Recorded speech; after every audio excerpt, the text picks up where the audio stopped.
Hi, this is Rajesh Sharma. Future city ఇప్పుడిప్పుడే పురుడు పోసుకుంటుంది. ఎందుకు ఈ మాట అంటున్నానంటే 2 సంవత్సరాల క్రితం, అంటే ఆల్మోస్ట్ జూలై 2024 నుంచి దీనికి సంబంధించిన చర్చలు, ప్రకటనలు, ఒప్పందాలు ఇలా జరుగుతూ వస్తున్నాయి. రకరకాల చర్చలు. ఫ్యూచర్ సిటీ రాదని కొందరు, వస్తుందని కొందరు, ఫార్మా సిటీని రద్దు చేశారు, ఫ్యూచర్ సిటీని కూడా రేపు వచ్చే గవర్నమెంట్ రద్దు చేయదని గ్యారంటీ ఏంటి, ఇలాంటి చర్చోపచర్చలు జరుగుతూనే ఉన్నాయి. దీనికి నేను పదే చెప్తుంటాను, గవర్నమెంట్ అనేది నిరంతరమైన ప్రాసెస్లో దాంట్లో పదవులు చేపట్టే వాళ్ళు కొన్ని రోజులు ఉంటారు, 5 ఏళ్ల తర్వాత దిగిపోతుంటారు. వాళ్ళు నిరంతరం కాదు, కానీ ఒప్పందాలు జరిగేవి 10 years, 15 years, 20 years, ఒక్కొక్కసారి 49 సంవత్సరాల డ్యూరేషన్తో ఒప్పందాలు జరుగుతాయి. చంద్రబాబు గారు సీఎంగా ఉన్నప్పుడు ఆ రకంగా జరిగినాయి, చూసాం మనం. సో అన్నన్ని సంవత్సరాలు ఒక కంపెనీతో, ఒక రెప్యుటేషన్ ఉన్న కంపెనీతో ఒప్పందాలు చేసుకున్న వారు రేపొద్దున ముఖ్యమంత్రి మారితే, లేకపోతే పార్టీ అధికారంలో ఉన్న పార్టీ మారితే ఎలా అని సందేహిస్తారా? ఎందుకంటే గవర్నమెంట్కి ఒక రెప్యుటేషన్ ఉంటుంది. గవర్నమెంట్లో అధికారులు నిరంతరంగా ఉంటారు. ఐఏఎస్ అధికారులు, ఐపీఎస్ అధికారులు నిరంతరంగా ఉంటారు. అడ్మినిస్ట్రేషన్ చూసేవాళ్ళంతా, లా అండ్ ఆర్డర్ చూసేవాళ్ళంతా నిరంతరంగా ఉంటారు. పొజిషన్లో ఉన్న మంత్రులు, ముఖ్యమంత్రులు మారుతూ ఉంటారు. ముఖ్యమంత్రులు, మంత్రులు సంతకాలు చేయరు ఒప్పందాల మీద, అధికారులు చేస్తారు. సో ఆ ఒప్పందాలకు శాంక్టిటీ ఉంటుంది. అఫ్కోర్స్ అధికారంలోకి వచ్చిన తర్వాత సీఎంలు వాళ్ళ ముద్ర వేసుకోవడానికి కొన్ని మార్పులు చేర్పులు చేస్తారు, కానీ పూర్తిగా రద్దు చేయడం అనేది ఇప్పటి వరకు భారతదేశ చరిత్రలో జరగలేదు. దేశంలో ఆర్థిక సంస్కరణలు 1991లో మొదలయ్యాయి, స్వర్గీయ పివి ప్రధానమంత్రిగా ఉన్నప్పుడు. ఓకే, అప్పటి నుంచి అన్ని రాష్ట్రాలు కూడా జాతీయ స్థాయిలో, అంతర్జాతీయ స్థాయిలో ఇన్వెస్ట్మెంట్లను ఆకర్షించడానికి, తద్వారా స్థానికంగా ఉద్యోగ ఉపాధి కల్పన పెంచడానికి, తద్వారా ప్రతి ఇంట్లో తలసరి ఆదాయం పెంపొందించడానికి, రాష్ట్ర తలసరి ఆదాయాన్ని పెంచుకోవడం ద్వారా, జిఎస్డిపిని పెంచుకోవడం ద్వారా రాష్ట్రం ఒక అభివృద్ధి చెందిన రాష్ట్రంగా మారింది అని చెప్పుకోవడానికి, తమ హయాంలో అని చెప్పుకోవడానికి ప్రయత్నం చేస్తుంటారు. ఆ ప్రయత్నం రైట్ ఫ్రమ్ చంద్రబాబు నాయుడు గారి నుంచి, అంతకుముందు కూడా ముఖ్యమంత్రి ఉండొచ్చు, కానీ నేను చూస్తున్నది, నేను జర్నలిజం ప్రొఫెషన్ తీసుకున్నప్పుడు ముఖ్యమంత్రిగా ఉన్నది చంద్రబాబు నాయుడు గారు, ఆ తర్వాత రాజశేఖర రెడ్డి గారు, ఆ తర్వాత కిరణ్ కుమార్ రెడ్డి గారు, ఆ తర్వాత రోసయ్య గారు, ఆ తర్వాత అంటే రోసయ్య గారి మధ్యలో తర్వాత కిరణ్ కుమార్ రెడ్డి గారు, ఆ తర్వాత తెలంగాణ ఏర్పడడం కేసీఆర్, ఇప్పుడు రేవంత్ రెడ్డి గారు. ఈ ప్రాసెస్ అలా కొనసాగుతుంది. ఇదంతా ఉపోద్ఘాతం దేనికి అంటారా? చెప్తాను. అయితే గమ్మత్ ఏంటంటే, ఫస్ట్ ఒక కామెంట్ చేశాను కదా, ఫ్యూచర్ సిటీ పురుడు పోసుకుంటుందని. అలాంటి సందర్భంలోనే ఒక దిమ్మ తిరిగే స్కామ్ బయటపడింది. Mind blowing. అదేంటి?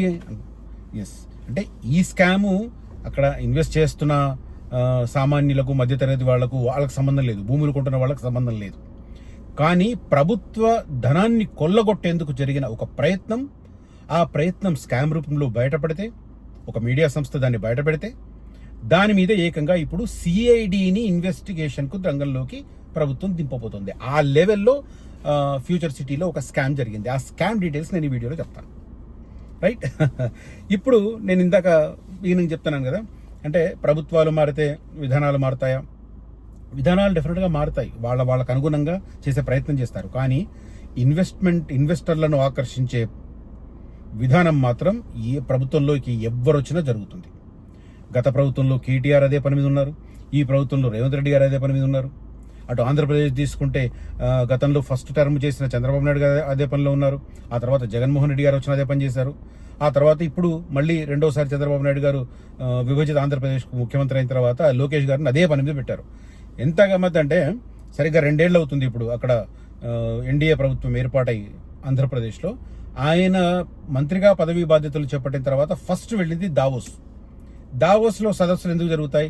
రాష్ట్రాలకు ఇన్వెస్ట్మెంట్లను ఆకర్షించడానికి.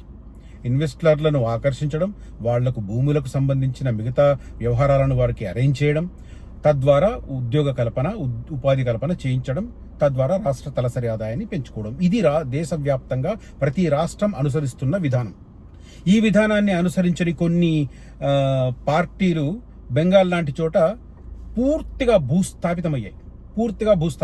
దానికి ఎగ్జాంపుల్ సిపిఎం పార్టీ. అక్కడ మనకు తెలుసు, జ్యోతి బసు గారు 2 దశాబ్దాలకు పైగా ఏకఛత్రాధిపత్యంగా పాలించారు. ఆ తర్వాత ఆయన తప్పుకొని బుద్ధదేవ్ భట్టాచార్య గారికి ఇచ్చారు. ఆ టైంలో రాష్ట్రానికి ఇన్వెస్టర్లను ఆకర్షిస్తున్న క్రమంలో వామపక్ష సిద్ధాంతాలు వాళ్లకు అడ్డుగా ఉండడం వల్ల కొన్ని ఇన్వెస్ట్మెంట్ పెద్ద సంస్థలు రాబోతుంటే వాటిని అడ్డుకోవడం, అవి అక్కడి నుంచి వెళ్ళిపోవడం, నందిగ్రామ్ లాంటి ఉదంతాలు చూడడం, ఇవన్నీ చూసాం మనం. ఆ తర్వాత ఆ కంపెనీలు వేరే రాష్ట్రానికి వెళ్ళిపోతే ఆ వెళ్ళిపోయిన రాష్ట్రాలు అద్భుతమైన ప్రగతిని సాధించడం చూసాం. ఇప్పుడిప్పుడు బెంగాలీలు కొద్దిగా రియలైజ్ అయ్యారు. మొన్నటి ఎన్నికల్లో గట్టిగా బుద్ధి చెప్పారు, ఏ పార్టీలకు ఏం చేయాలి అది చెప్పారు. సో ఆ రకంగా ఉన్న పరిస్థితి అక్కడ. సో అట్లా ప్రభుత్వాలు ఏర్పాటైన తర్వాత రాష్ట్రాలకు ఇన్వెస్ట్మెంట్ తీసుకురావడానికి ప్రయత్నం చేస్తాయి. అందులో భాగంగానే ఫ్యూచర్ సిటీని రేవంత్ రెడ్డి గారు ప్రతిపాదించారు. 13 సెక్టర్లను ఏర్పాటు చేశారు. 13 సెక్టర్లలో 2 సెక్టర్లు కాకుండా 11 సెక్టర్లు కంప్లీట్గా ఎంప్లాయ్మెంట్ జనరేట్ చేసేవి. అయితే ఆ భూసేకరణ ఫార్మాసిటీ పీరియడ్ జరిగింది కాబట్టి ఫార్మాకు మెడికల్ అండ్ హెల్త్ని కలిపి దాన్ని లైఫ్ సైన్సెస్ హబ్గా మార్చి ఫస్ట్ ఫేజ్లో ఉన్న 13,440 ఎకరాలలో 4,000 ఎకరాలు ఆ లైఫ్ సైన్సెస్కు కేటాయించి 14 కంపెనీలకు భూములు ఇచ్చి ఇప్పుడు జూన్ 2వ తేదీన అక్కడ గ్రౌండ్ బ్రేకింగ్ ప్రోగ్రామ్, భూమి పూజ కార్యక్రమాలు చేసి వచ్చే 2-3 ఏళ్లలో ఆ కంపెనీలు కన్స్ట్రక్షన్ పూర్తి చేసి వ్యాపార కార్యకలాపాలు ప్రారంభించి పెద్ద ఎత్తున ఉద్యోగ కల్పన చేయడానికి ప్రయత్నాలు చేస్తున్నారు. అలాంటి చోట దగ్గరలో మీరు ఇన్వెస్ట్ చేయమని చెప్పి నేను పదే ఎక్స్ప్లెయిన్ చేస్తుంటాను. అది నక్కర్తమేడిపల్లి అనే విలేజ్, యాచారం మండలానికి కేంద్రానికి జస్ట్ 4 కిలోమీటర్స్ దూరంలో ఉంటుంది. యాచారం మండల కేంద్రం నుంచి వెళ్ళొచ్చు, అదొక రోడ్డు ఉంటుంది. ఆ రోడ్డు వైడనింగ్ వర్క్ జరుగుతుంది. ఆ తర్వాత తక్కలపల్లి గేట్ నుంచి ఎక్కడైతే మనకు కృష్ణా పైప్ లైన్స్ కనబడతాయో బ్లూ కలర్లో, అక్కడి నుంచి జస్ట్ 3 కిలోమీటర్స్ ఉంటుంది. ఆ రూట్ ఇంకా షార్ట్ కట్ కాబోతుంది, ఎందుకంటే 2 విలేజ్లను బైపాస్ చేస్తున్నారు అక్కడ, కాబట్టి ఇంకా షార్ట్ కట్ అవుతుంది. అంటే 2.5 కిలోమీటర్లు ఉంటుంది. అక్కడ లైఫ్ సైన్సెస్ హబ్ వస్తుంది. ఆ రూట్ కానీ ఈ నేను చెప్పిన ఫస్ట్ యాచారం నుంచి వెళ్లే రూట్ కానీ, ఈ 2 రూట్లలో మీరు ఇన్వెస్ట్ చేస్తే అవి లైఫ్ సైన్సెస్ హబ్కి వెరీ క్లోజ్గా ఉంటుంది. దానికి తోడు యాచారం మండలంలో రాబోతున్న డ్రోన్స్ మ్యానుఫ్యాక్చరింగ్ హబ్కి క్లోజ్గా ఉంటుంది. ఇంట్రెస్ట్ ఉన్న వాళ్ళు నన్ను కనిపిస్తున్న నెంబర్లో కాంటాక్ట్ చేయండి. రైట్, ఇప్పుడు నేను ఈ స్కామ్కి సంబంధించిన డీటెయిల్స్ చెప్తాను. చెప్పే ముందు మీకు ఈజీగా అర్థం కావడానికి ఒక 2 పాయింట్స్ చెప్పాలి. ఇప్పుడు 2016లో గ్రీన్ ఫార్మాసిటీ ఏర్పాటు చేస్తున్నాం, ఇందుకు 19,000 ఎకరాలు కావాలని ఆనాటి కేసీఆర్ ప్రభుత్వం తలపెట్టింది. అప్పటి నుంచి 2 సంవత్సరాల పాటు భూసేకరణ కార్యక్రమం కొనసాగింది. ఆ సందర్భంలో అక్కడ స్థానికంగా ఉన్న కాంగ్రెస్ నాయకులు భూసేకరణను వ్యతిరేకించారు, ప్రజలని రెచ్చగొట్టే ప్రయత్నం చేశారు. ఇంకా ఒక దశకు వెళ్ళిపోయి రేవంత్ రెడ్డి గారు మేము అధికారంలోకి వస్తే ఈ ఫార్మా భూములు రిటర్న్ ఇచ్చేస్తామని కూడా స్టేట్మెంట్ ఇచ్చారు. కానీ ఇప్పుడు జరుగుతున్నది వేరనుకోండి. అంటే అందుకే ఎందుకు చెప్తున్నానంటే, ప్రతిపక్షంలో ఉన్నప్పుడు రాజకీయ నాయకులు మాట్లాడే మాటలకి, అధికారంలోకి వచ్చిన తర్వాత రాజకీయ నాయకులు మాట్లాడే మాటలకు అస్సలు పొంతన ఉండదు. ఇది అర్థమైన వాళ్ళు హరీష్ అలా అంటున్నాడు, రేవంత్ రెడ్డి మన కేటీఆర్ ఇలా అంటున్నాడు, లేకపోతే బండి సంజయ్ ఎలా అంటున్నాడు, లేకపోతే రామచంద్రరావు ఇలా అంటున్నాడు, కిషన్ రెడ్డి ఎలా అంటున్నాడు, ఇది ఉండదు.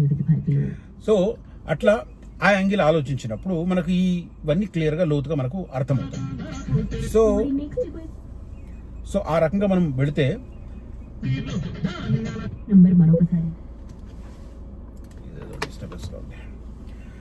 రైట్, ఇప్పుడు ఏంటంటే 2016 నుంచి 2018 వరకు ఈ భూసేకరణ కార్యక్రమం కొనసాగింది.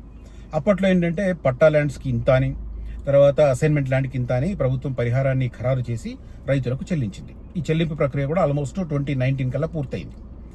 19,000 ఎకరాలు తీసుకుందాం అనుకున్న చోట 2018లో కేసీఆర్ గారు ముందస్తు ఎలక్షన్స్కి వెళ్ళడం వల్ల, 6 నెలల ముందే అసెంబ్లీని రద్దు చేసి ఎలక్షన్స్కి వెళ్ళడం వల్ల ఈ భూసేకరణ అనవసరంగా వ్యతిరేకత వస్తుందని చెప్పి ఆయన 13,000 ఎకరాల దగ్గర ఆపేశాడు. 13 ఇంచుమించు 14,000 ఎకరాల దాకా తీసుకొని ఆపేశాడు. అది జరిగింది. అయితే ఆ సందర్భంలో తమకు కాని భూమిని తమదని చూపించుకొని కోట్లు కొల్లగొట్టారు కొంతమంది. ఆ అక్రమార్కులకు సంబంధించి వరుసగా 3-4 సంవత్సరాల నుంచి కథనాలు రావడంతో ఇప్పుడు ప్రభుత్వం కన్ను తెరిచి సిఐడి ఎంక్వైరీకి ఆదేశించబోతోంది. ఇది స్కామ్. ఎంత అంటారా, క్వాంటిటీ ఎంతారా చెప్తాను. 250 ఎకరాల భూదాన్ భూములకు పరిహారం గత ప్రభుత్వం నుంచి తీసుకున్నారు. దాదాపు 40 కోట్ల రూపాయలు. 40 కోట్ల రూపాయలు కొంతమంది పంచుకున్నారు. దీంట్లో ఆ ప్రభుత్వం, ఆనాటి ప్రభుత్వంలో కీలకమైన వ్యక్తులు ఉన్నారు, తర్వాత గ్రౌండ్ లెవెల్లో రియల్ ఎస్టేట్ వాళ్ళు ఉన్నారు, ఆ గ్రౌండ్ లెవెల్లో కొంత పలుకుబడి ఉన్న వ్యక్తులు ఉన్నారు. వీళ్ళంతా కలిపి దాదాపు 40 కోట్ల రూపాయలు పంచుకున్నారు. వాళ్ళకి సంబంధించిన భూములు కావు, భూదాన్ ట్రస్ట్కి సంబంధించిన భూములు. మేము కొన్నామని పేపర్లు సృష్టించి ఆ పేపర్లను ముందు పెట్టి 40 కోట్ల రూపాయలు, ఎకరానికి 16 లక్షల చొప్పున ఇచ్చింది ఆ రోజు ప్రభుత్వం. 250 ఎకరాలు 40 కోట్ల రూపాయలు. అసైన్డ్ భూముల పరిహారంలో కూడా కొంత చేతివాటం జరిగిందంటున్నారు, కానీ దానికి ప్రూఫ్ లేదు. ప్రస్తుతం ఈ కుంభకోణం అయితే బయటకు వచ్చింది. అయితే గత ఏడాది దీనికి సంబంధించి డిపార్ట్మెంటల్ ఎంక్వైరీకి సీఎం ఆదేశించారు, కానీ డిపార్ట్మెంటల్ ఎంక్వైరీ ముందుకు సాగలేదు. సో ఇప్పుడు సిఐడిని రంగంలోకి దింపబోతున్నారు. ఓకే, డిపార్ట్మెంటల్ ఎంక్వైరీ ద్వారా ఒక రిపోర్ట్ అయితే కలెక్టర్ ప్రిపేర్ చేసి గవర్నమెంట్కి ఇచ్చారు. ఆ రిపోర్ట్ను బేస్ చేసుకుని ఇప్పుడు ఈ సిఐడి ఎంక్వైరీ. ఫార్మాసిటీ భూసేకరణలో జరిగిన భారీ కుంభకోణంపై సిఐడి దర్యాప్తునకు ఆదేశించాలని రాష్ట్ర ప్రభుత్వం నిర్ణయించింది. గత ప్రభుత్వ హయాంలో ఫార్మాసిటీ కోసం 1000 ఎకరాల భూములను సేకరించారు. భూసేకరణ సమయంలో బాధిత రైతులకు కొంత పరిహారంతో పాటు అభివృద్ధి చేసిన ప్లాట్లను ప్రభుత్వం కేటాయించింది. భూసేకరణలో భారీగా అక్రమాలు జరిగాయి. గత ప్రభుత్వ హయాంలో చక్రం తిప్పిన కొందరు పెద్దలు స్థానిక అధికారులపై ఒత్తిడి తెచ్చి భూదాన్, అసైన్మెంట్ ల్యాండ్లు కూడా సాధారణ భూములుగా పరిగణించి తమ బినామీలకు పరిహారం ఇప్పించుకున్నారు. ఇలా కొందరు నేతలు కోట్ల రూపాయల పరిహారాన్ని పంచుకున్నారు. ఈ వ్యవహారంపై అప్పట్లోనే కథనాలు ప్రచురించాయి. 2017 నవంబర్ 9నే ఈ కుంభకోణానికి సంబంధించి, అంటే దాదాపు 10 ఏళ్ల కిందనే, 8.5 సంవత్సరాల కిందనే దీనికి సంబంధించిన కథనాలు వచ్చినా కూడా ఆనాటి ప్రభుత్వం నిర్ణయం తీసుకోలేదు, చర్యలు తీసుకోలేదు. ఎందుకంటే ప్రభుత్వంలో ఉన్న కీలకమైన పెద్దలు ఉన్నారు కాబట్టి, వాళ్ళ మీద బురద జల్లడం ప్రభుత్వానికి ఇష్టం లేదు కాబట్టి చేసుకోలేదు. రైట్. ఆ తర్వాత మళ్ళీ ఇదేంటంటే ఇక్కడ ఇది తాడిపర్తి. నేను విలేజ్లు చెప్తుంటాను, ఫస్ట్ ఫేజ్లో ఉన్న విలేజ్ గురించి చెప్తుంటాను కదా. బేగరికంచ, పంజాగూడ, కుర్మిద్ద తాండా, తాడిపర్తి, దాని పక్కనే పిల్లిపల్లి తాండా, ఆ తర్వాత నానక్ నగర్, ఆ తర్వాత నక్కర్త మేడిపల్లి. ఇవి ఫస్ట్ ఫేజ్లో ఉండే విలేజెస్. దీంట్లో ఒకటి తాడిపర్తి. నక్కర్త మేడిపల్లి అనేది పెద్ద విలేజ్ ఫస్ట్ ఫేజ్లో, తర్వాత కుర్మిద్ద, ఆ తర్వాత తాడిపర్తికి దానికి ఒక తాండా కూడా అటాచ్డ్గా ఉంటుంది. సో తాడిపర్తికి సంబంధించి 250 ఎకరాల భూదాన్ భూములను పట్టా భూములుగా మార్చి 40 కోట్ల పరిహారం అందజేశారు. బహిరంగ మార్కెట్లో ఈ భూముల విలువ ఇప్పుడు 1000 కోట్ల వరకు ఉంటుంది ఆ ల్యాండ్స్. సరే, అది పక్కన పెట్టండి. 1000 కోట్ల అనేది ప్రభుత్వానికి జరిగిన నష్టం 40 కోట్లు. దాని మీదనే విచారణ జరుగుతుంది.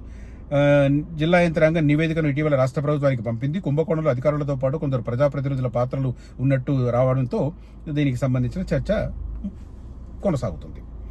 ఏం జరిగిందనేది చెప్తాను ఇక్కడ.